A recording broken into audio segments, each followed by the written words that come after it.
The following is a production of Neural Network Media and is completely AI generated. It is intended for entertainment and educational purposes only.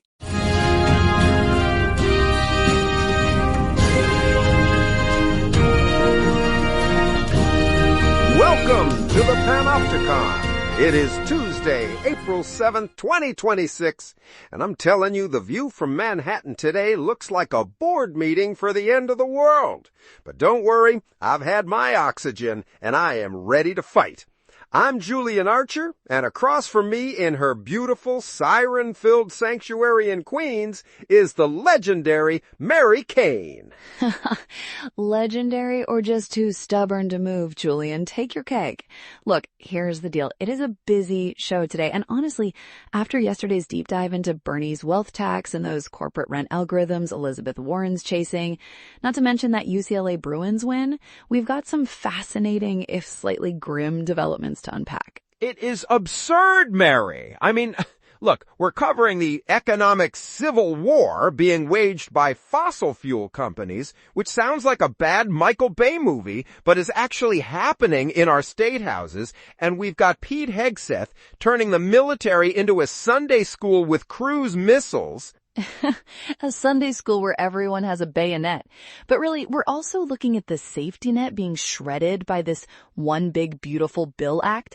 And my personal favorite, my nephew Vector's favorite toy, AI, trying to replace therapists. We're going deep on that care economy strike at Kaiser to close the show. But first, Julian, I gotta tell you, this ProPublica report on The Shield has my blood boiling. Oh, spare me the suspense. It's the fossil fuel industry literally legislating their way out of reality. Tell the people, Mary. Look, here's the deal.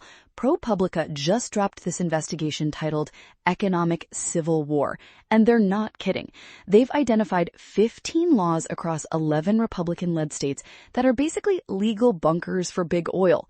Just yesterday, Governor Cox in Utah signed a bill that makes it, honestly, impossible for a regular person to sue for climate damages. Right. Because now you have to provide clear and convincing evidence of a specific permit violation, which if you've ever tried to prove which specific molecule of CO2 from which specific rig killed your crops or flooded your basement, well, it's a joke. It is absurd. They're taking the big tobacco playbook and they've gold-plated it. According to the report, Leonard Leo's dark money networks are the ones grease painting these bills through the state houses. And I'm telling you, it's a coordinated attempt to preemptively kill the climate liability wave before it hits the shore. Exactly. It's like a guy setting your house on fire and then passing a law while the curtains are still burning that says you can only sue him if you can prove he used a specific brand of lighter fluid.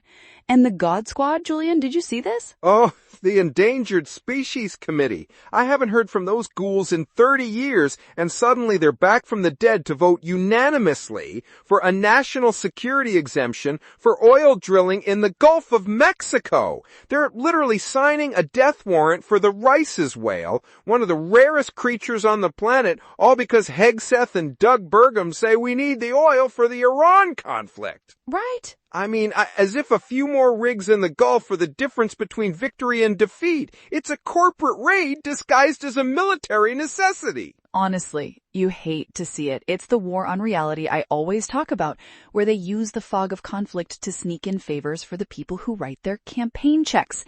And while the oil guys are getting their shields, the people actually working the land are getting a knife in the back. Julian, you were looking at these H-2A wage cuts? Look, it's heartbreaking. The Department of Labor, under this administration, is rolling out a two-tier wage system for farm workers. And according to the Economic Policy Institute, this is going to slash pay for both immigrant and domestic workers by $4 to $5 billion a year. Uh-huh. And the hypocrisy is what gets me. They admit they need these workers. They basically say the American food supply would collapse without them, and then they say, thanks for the strawberries, now here's a 20% pay cut. It's the One Big Beautiful Bill Act, or OBBBA, which we should just call the one big burden for Americans. It's gutting the very people who keep us fed. It's the same thing with the Medicaid cuts. I mean, look at Montana. They aren't even waiting for the federal deadline. They're hiring 60 new people just to act as Medicaid police. Wait, 60 people just to kick folks off? Exactly. 60 people whose only job is to check if you're working enough hours to deserve health insurance. Nebraska is doing it too. Starting in May, the CBO, the Congressional Budget Office, is saying we're looking at 7.5 million Americans losing their coverage because of these OBBBA reforms. It's stealing from Peter to pay Paul, except Paul is a corporate tax cut and Peter is a guy in a nursing home who just lost his dental coverage. Look, I'm telling you, this isn't policy. It's a controlled demolition of the social safety net. I mean, look at California. They're staring at a $3 billion deficit, and they're talking about cutting supplemental payments for the most vulnerable,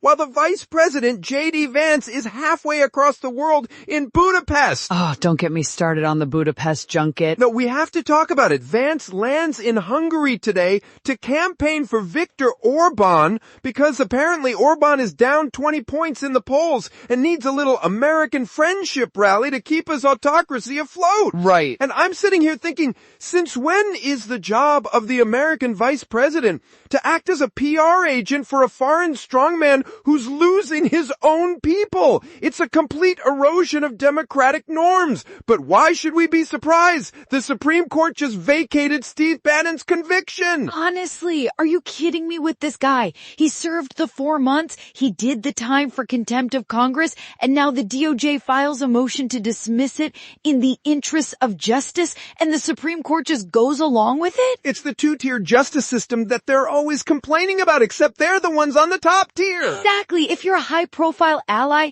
your criminal record is basically a whiteboard that the DOJ can just wipe clean whenever they want. It sends a message to everyone else. Defy Congress, ignore subpoenas. Don't worry. We've got the eraser. It's disgusting, Julian. It really is. And while Bannon is getting his record cleaned, Pete Hegseth is over at the Department of War, which I still can't say without laughing, trying to turn the Pentagon into a cathedral. I gotta tell you, I've covered actual wars, and seeing a Secretary of War, Defense, or whatever he's calling it this week, compare a rescued pilot to the resurrection of Jesus Christ, it's enough to make you want to retire to a cave. Oh, it was a performance. He said the pilot was shot down on Good Friday, hidden in a cave on Saturday, and rescued on Easter Sunday. He called him a pilot reborn. And then he holds these monthly Christian worship services in the Pentagon auditorium. I'm telling you, he's rebranding the military as a holy crusade. Right? He's decoupling from the elite secular universities, which is just code for people who believe in the Constitution, and recruiting from far-right Christian Reconstructionist colleges. He wants victory over our enemies in the name of Jesus Christ. That's a direct quote from his Pentagon prayer. It's dangerous. Honestly, it's how you get people to commit overwhelming violence of action, another one of his favorite phrases, without asking any questions. Because if you're doing it for God, you don't need a permit or a Geneva Convention. You just need a command. And it's so hypocritical because while they're talking about righteousness, they're fighting tooth and nail to keep women from having basic medical autonomy.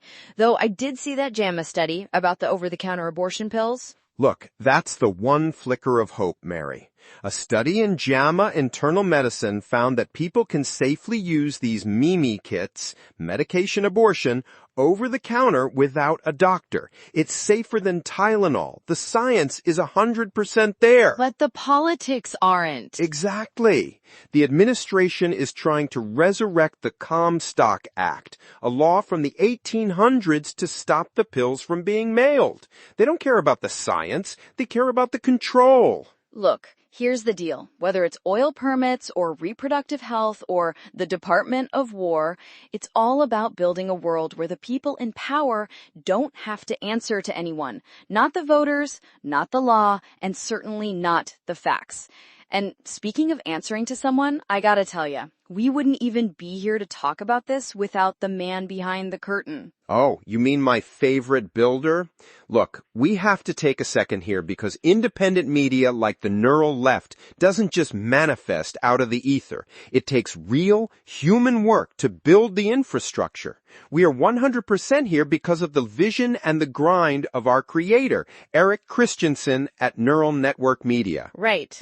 He's not some massive media conglomerate. He's a guy who poured his own resources and time into creating this platform so we could have these conversations without a corporate filter. If you value independent voices over these corporate algorithms we're about to talk about, please like, subscribe, and consider visiting our new Patreon at patreon.com/Neural Network Media. It's an act of solidarity that keeps the servers running and keeps Mary's coffee budget intact. Hey, that coffee is a business expense. But really, Eric's the real deal. And speaking of real people, let's talk about the therapists at Kaiser, because this is the main event today, Julian. It's the collision of everything we hate: labor exploitation, corporate greed, and the digital snake oil of AI. Look, the Kaiser strike is, I'm telling you, it's the human-centered care strike.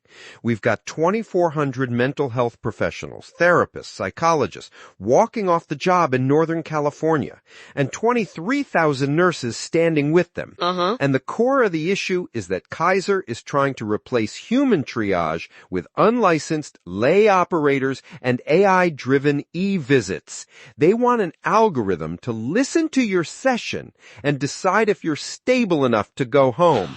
Honestly, are you kidding me with this? I mean, look, my nephew Vector is probably on his show right now, The Daily Delusion, telling everyone that AI is going to solve the mental health crisis because algorithms don't get tired.